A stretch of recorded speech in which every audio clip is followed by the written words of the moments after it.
والعاقبة للمتقين والصلاة والسلام على سيد الأنبياء وأفضل المرسلين محمد بن عبد الله الأمين وعلى آله وعلى أصحابه أجمعين ومن تبعهم بإحسان إلى يوم الدين. أما بعد، فأعوذ بالله من الشيطان الرجيم.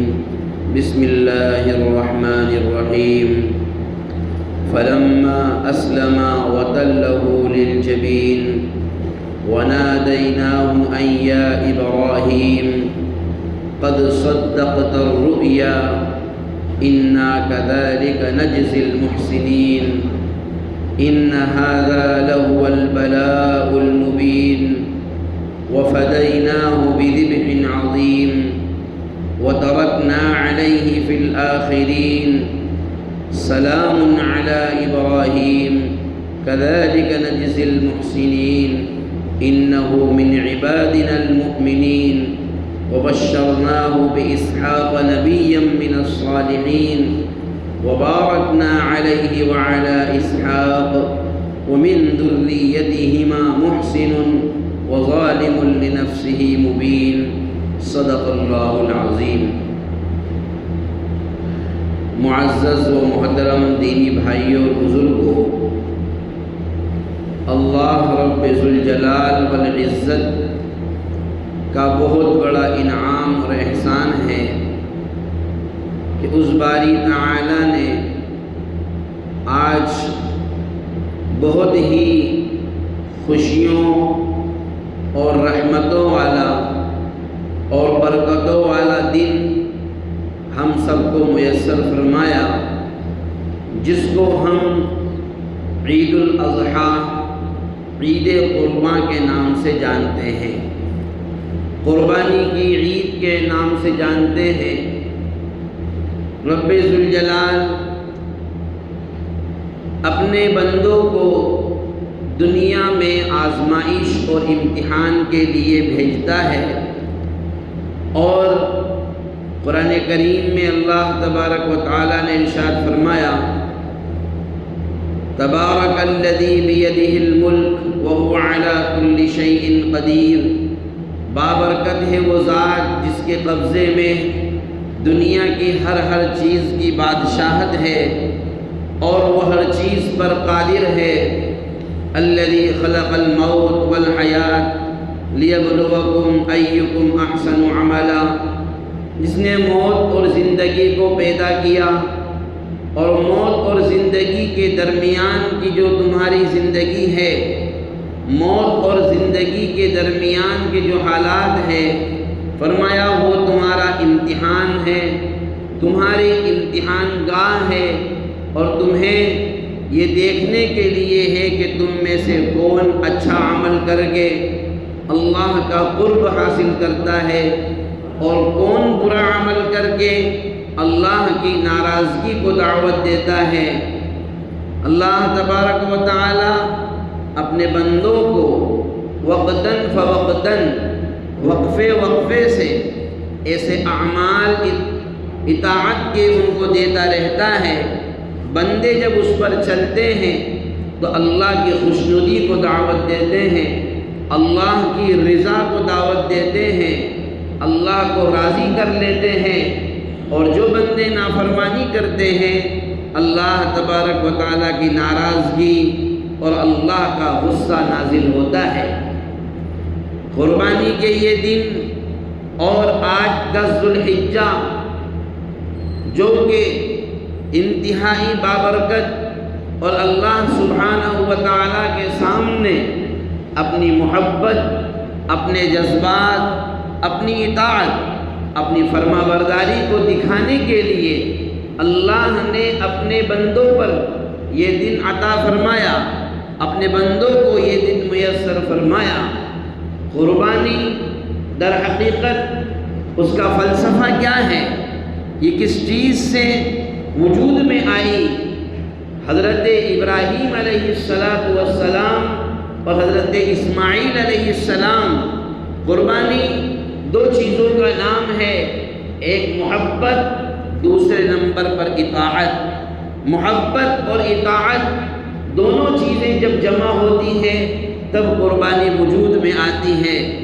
اگر صرف محبت تو بہت ہے، محبت تو بے پناہ ہے، لیکن اطاعت اور فرما برداری نہیں تو قربانی وجود میں نہیں آ سکتی۔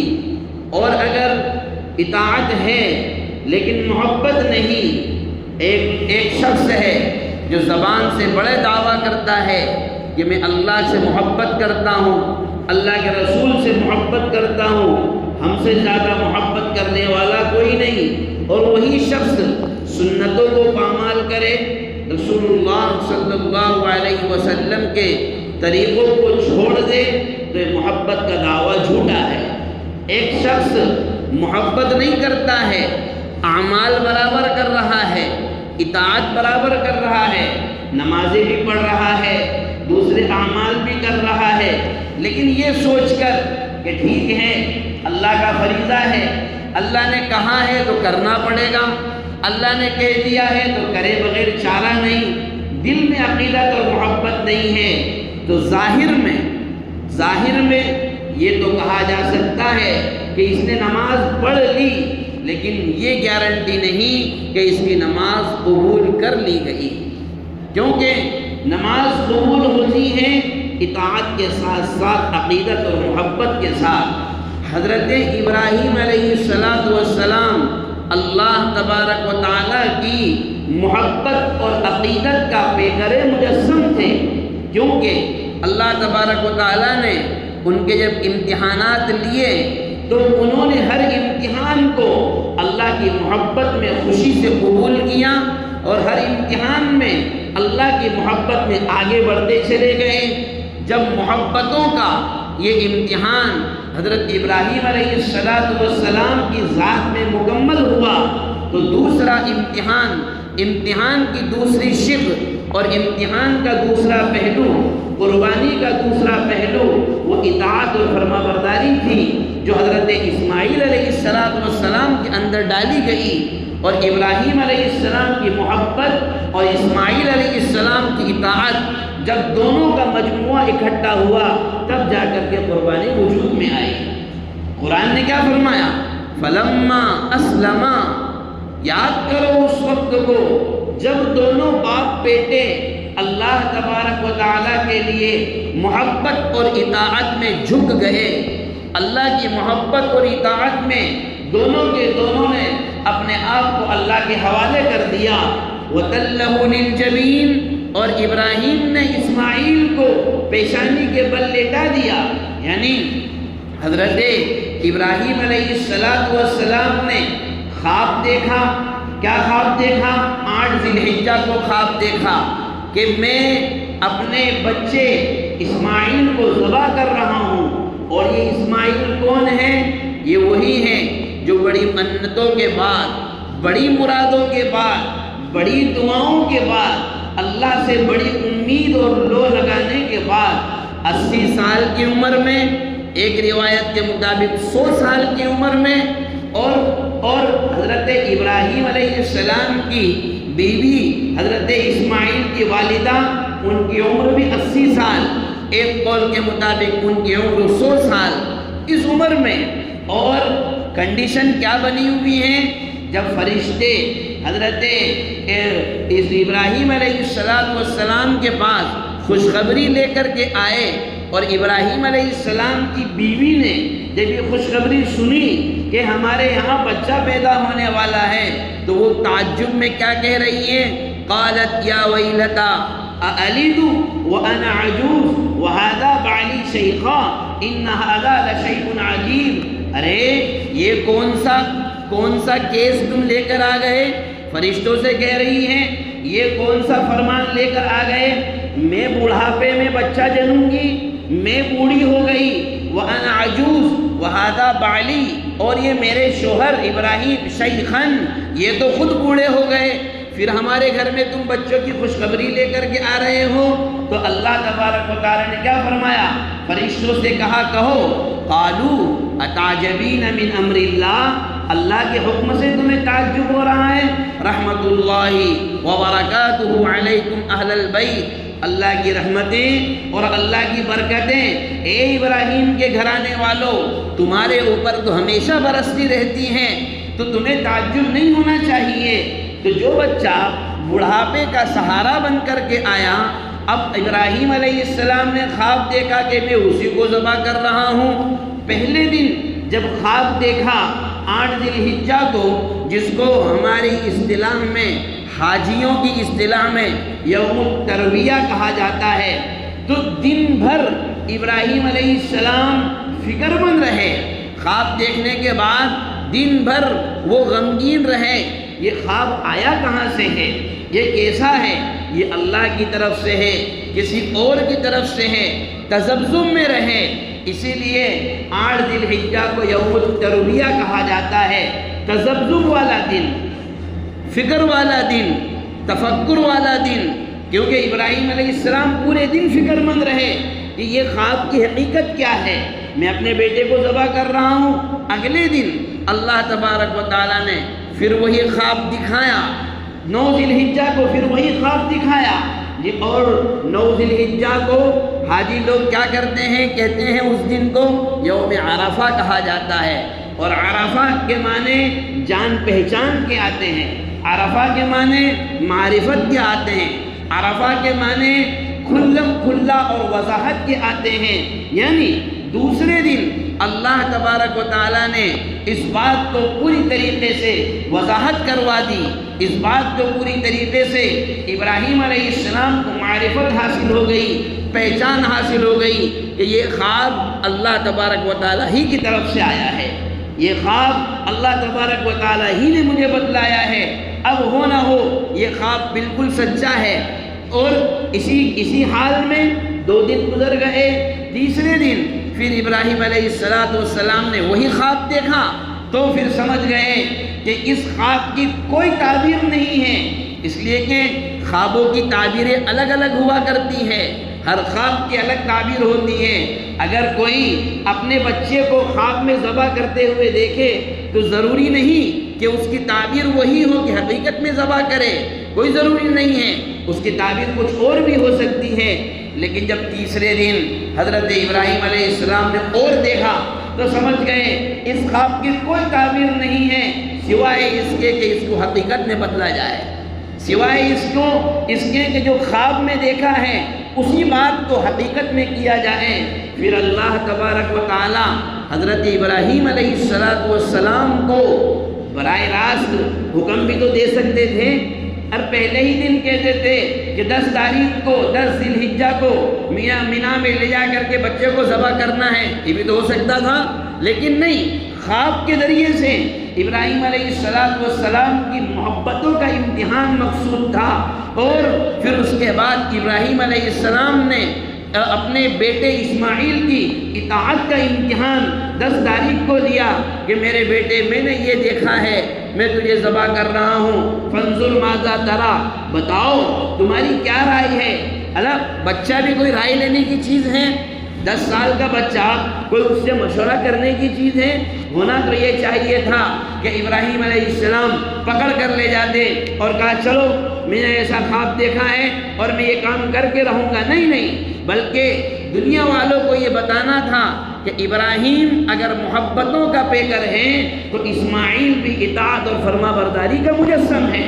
ابراہیم اگر محبتوں میں آگے بڑھ رہے ہیں تو اسماعیل بھی اطاعت میں آگے بڑھ رہے ہیں۔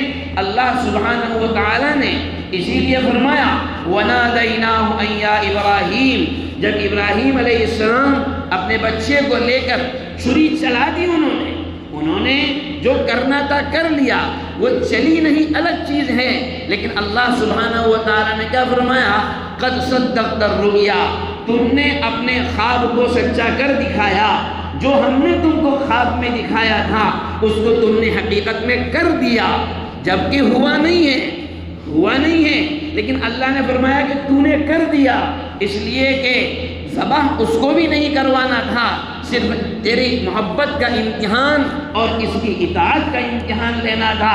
دونوں باپ بیٹے کیسے کامیاب ہوئے؟